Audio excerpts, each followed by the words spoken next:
Well, hello, full time here in the Carabao Cup.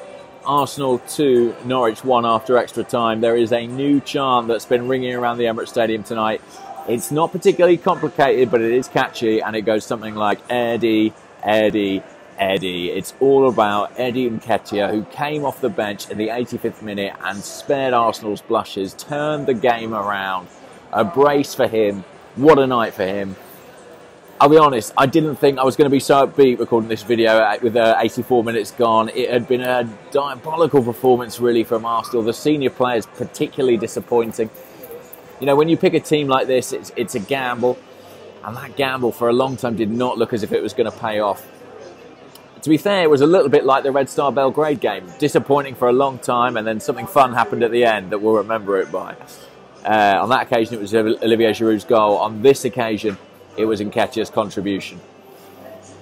The team was interesting. Jack Wilshere, many thought he'd play in a deep role in midfield today, auditioning maybe as a replacement for Granit Xhaka. It didn't come to pass. Alex Iwobi started in that position, and Arsenal kept Wilshere higher up the pitch with Walcott and Giroud.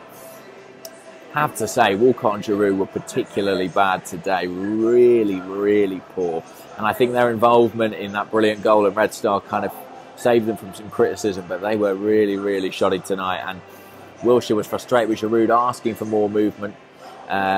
He didn't get it from him. I mean, he won the Puskás Award this week. Maybe he was resting on those laurels. I mean, it just didn't happen for them tonight. And Walcott offside again and again and again. Not really a captain's performance from him. Anyway, we fell behind.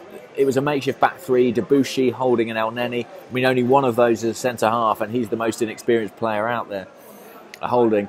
The wing-backs aren't really wing-backs. The goalkeeper was making his debut tonight. It was a ragged defence, and that showed when Murphy raced clear.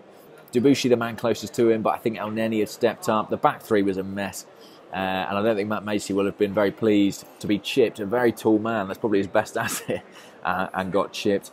He did make it up a little bit a few minutes later with a very good save from Nelson Oliveira, who did give us trouble. I mean, you know, not the quickest of strikers, but we did struggle to contain him at times. In the second half, well, it could have gone to 2-0. El Neni, I think, was very lucky to escape a red card for being the last man and bringing their striker down. Never quite sure about what that rule is, but there you go.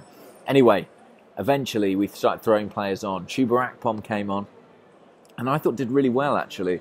Played predominantly on the left-hand side and injected some life into the Arsenal attack, which hadn't been there. Iwobi moved to left wing back and looked actually more comfortable there than he did as a deep midfielder. But Nketiah was the guy who came off the bench and instantly scored. I mean, the ball was whipped in. Coquelin got a flick at the near post, and there he was. Turned it in. It was just like Bentner against Spurs. I mean, not quite the same occasion, but just as quick. 15 seconds.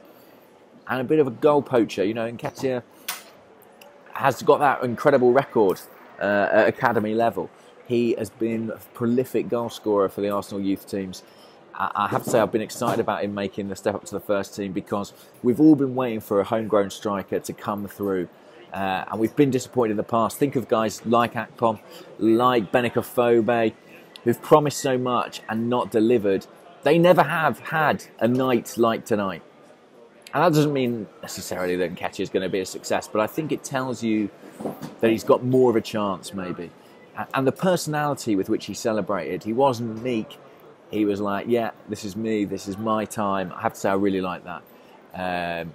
He pulled out a couple of Kylian Mbappe celebrations tonight. I mean, I don't think he's quite on that level as an 18-year-old, but I like his confidence, let's put it that way. The second goal, we went into extra time.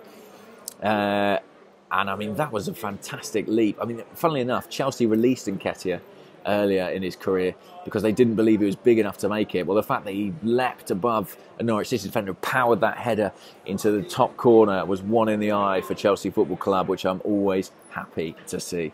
Yeah, I mean, it looked like he might make it 3, to be honest. A couple of chances late on, he was playing full of confidence. The crowd was singing his name, but it was certainly his night. Arsenal go through. I'm pleased about that. You know, we can't afford to be picky about what competitions we win. I understand the rotation of the squad, but Arsene Wenger's never won this cup, and I would quite like him to do it. Why not this season? Imagine if we got to February and had a trophy in the bag. That'd be a nice feeling.